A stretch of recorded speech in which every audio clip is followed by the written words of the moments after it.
반갑습니다, 여러분. 안녕하세요. 이마음입니다. 행복한 하루 보내고 계신가요?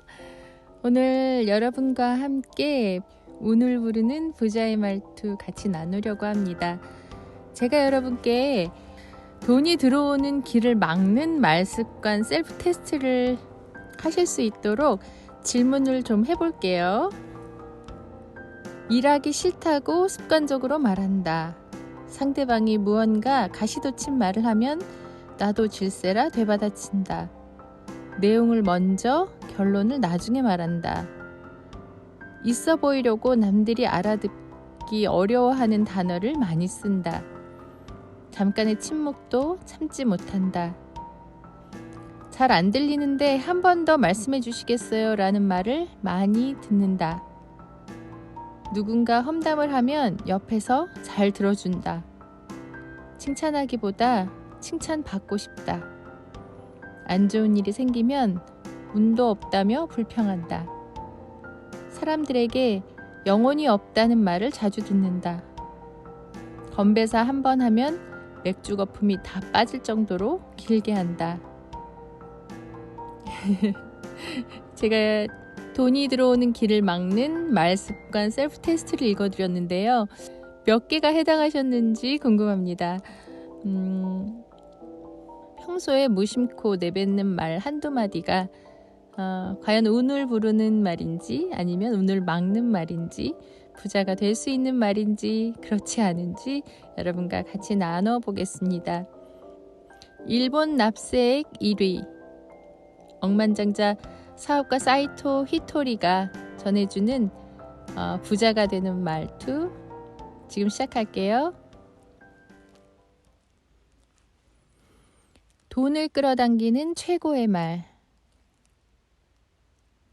어떻게 말하느냐에 따라서 돈을 잘 버는 사람이 될 수는 있지만 부자가 될 수는 없습니다.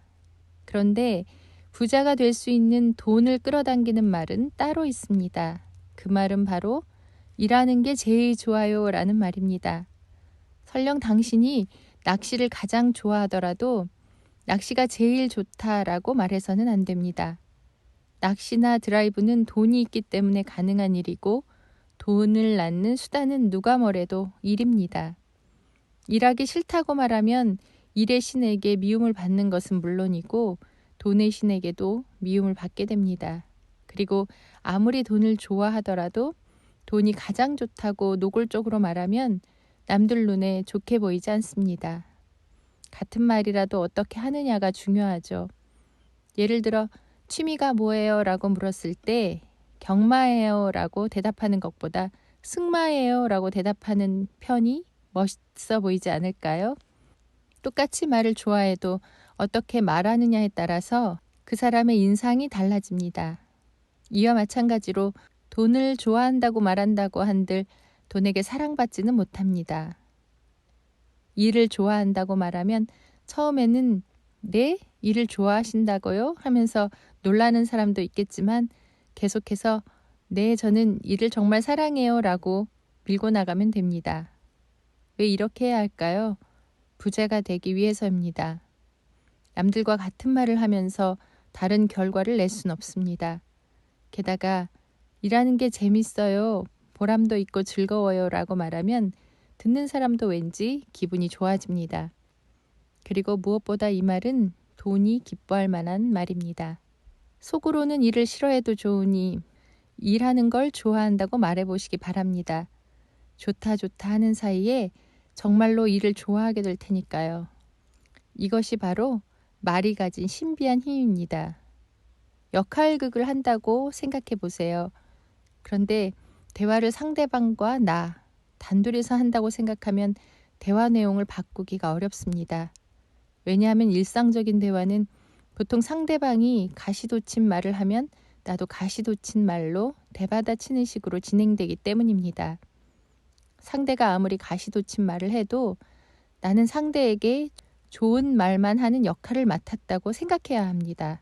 그렇지 않으면 대화 도중에 자기도 모르게 화가 나기 마련이니까요. 아마 화가 머리끝까지 나서 더 심한 말로 갚아주고 싶겠죠. 말이란 마음에서 나오기 때문에 자신의 마음이나 역할을 바꿀 생각을 하지 않고 입에서 나오는 말만 바꿀 수는 없습니다. 그런데 하는 말이 바뀌면 인생이 180도 달라집니다. 지금까지는 이렇게 말하면 이런 말이 돌아온다는 식으로 대화 패턴이 대강 정해져 있었을 겁니다. 그런데 자신이 되돌려 줄 말을 다른 좋은 말로 바꾸면 상대방은 놀라게 되어 있습니다. 말이 바뀌면 세상 사람들이 당신을 보는 눈도 달라집니다. 이렇게 되었을 때 비로소 당신의 운세도 좋은 바탕으로 바뀌는 것입니다. 상대가 가시돋친 말을 계속해서 내뱉어도 절대로 되받아치면 안 됩니다. 예를 들어 저에게 부자 중에는 재수없는 사람이 많다고 말하는 사람이 있다고 해서 똑같이 가시돋친 말로 하거나 배로 갚아주려고 하면 그 순간 제 운세가 꺾이고 말 것입니다. 이때 웃으면서 그건 재수없는 사람이 어쩌다 부자가 된 거겠죠. 부자 중에도 좋은 사람이 상당히 많아요. 라거나 저도 남들보다 부자가 되고 나서는 재수없다는 소리를 안 들으려고 조심하고 있어요. 라는 식으로 자연스럽게 좋은 말로 받아 넘기면 어떨까요? 이는 신이 제안한 게임입니다. 한 사람은 상대방의 가시돋친 말을 예쁜 말로 되돌려주는 역할을 해야 하는데 내가 그 역할을 맡았다고 생각하지 않으면 결코 할 수 없는 일입니다. 물론 자기도 모르는 사이 입에서 튀어나오는 말을 모조리 예쁜 말로 바꾸는 일은 참으로 힘듭니다. 자신의 말에 절대로 나쁜 기운을 넣지 않으려고 해도 무의식 중에 화난 마음이 드러나기도 하죠. 습관이 그런 겁니다. 그렇기 때문에 습관을 바꾸는 일은 보람이 있습니다. 그리고 습관을 바꿨을 때 상당히 큰 변화가 일어납니다. 이 부분을 이해하지 못하면 결국 부자가 되는 대화법을 실천할 수가 없을 겁니다. 처음에는 못해도 상관없습니다.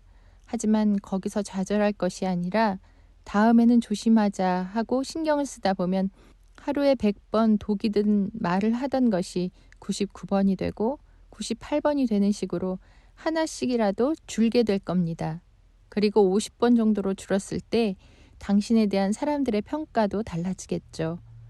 남들에게 상처 주는 말을 자주 내뱉으면서 내가 원래는 착한 사람인데 라는 말을 하는 사람이 있습니다. 그런데 원래 착한 사람은 남에게 상처 주는 말을 하지 않죠. 그렇게 모순적인 사람과는 사귀지 말아야 합니다. 가까이만 있어도 운세가 나빠지기 때문에 가능한 피하는 편이 좋습니다. 그리고 어쩔 수 없이 그 사람과 대화해야 한다 해도 당신은 절대로 나쁜 말을 하지 않아야 합니다. 이것이 가장 중요합니다. 물론 습관이란 무서워서 이렇게 결심하고도 자기도 모르게 나쁜 말이 나올 때도 있겠죠. 하지만 그럴 때마다 앞으로는 절대로 나쁜 말을 하지 않겠다고 다짐하면 조금씩이라도 변하게 되어 있습니다. 목소리 톤을 높이면 부자가 될 확률도 높아집니다. 말에는 우리를 변화시키는 힘이 내재해 있는 것처럼 소리에도 힘이 존재합니다. 자, 모든 것은 진동 주파수 관점에서 바라봐야죠. 그래서 목소리 톤이 중요합니다. 예를 들어 학원 선생님이 어느 날 학부모에게 한 소리를 듣고 기분이 상했다고 해봅시다. 이때 어둡고 낮은 톤으로 선생님 오늘 기분이 안 좋아 라고 말하면 학생들도 선생님의 기분이 안 좋다는 사실을 알 수 있습니다.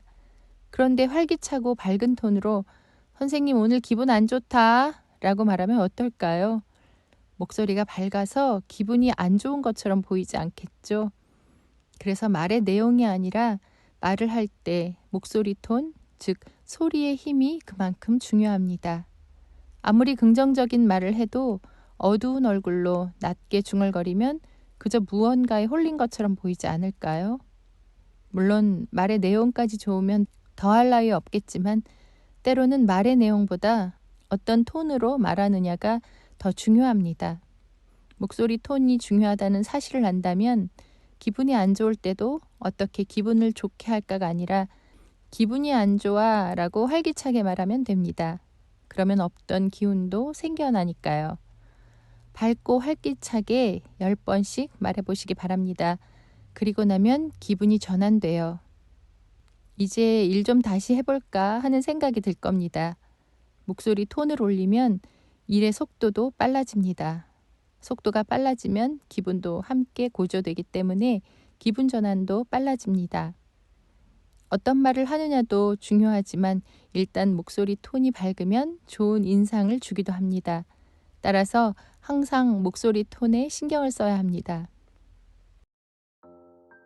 지금까지 사이토 히토리가 전해주신 부자의 말투 여러분과 같이 나눠보았습니다.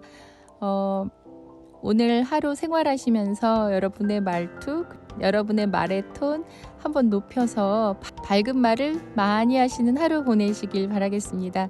함께 해주셔서 감사합니다. 안녕히 계세요. 이맘이었습니다.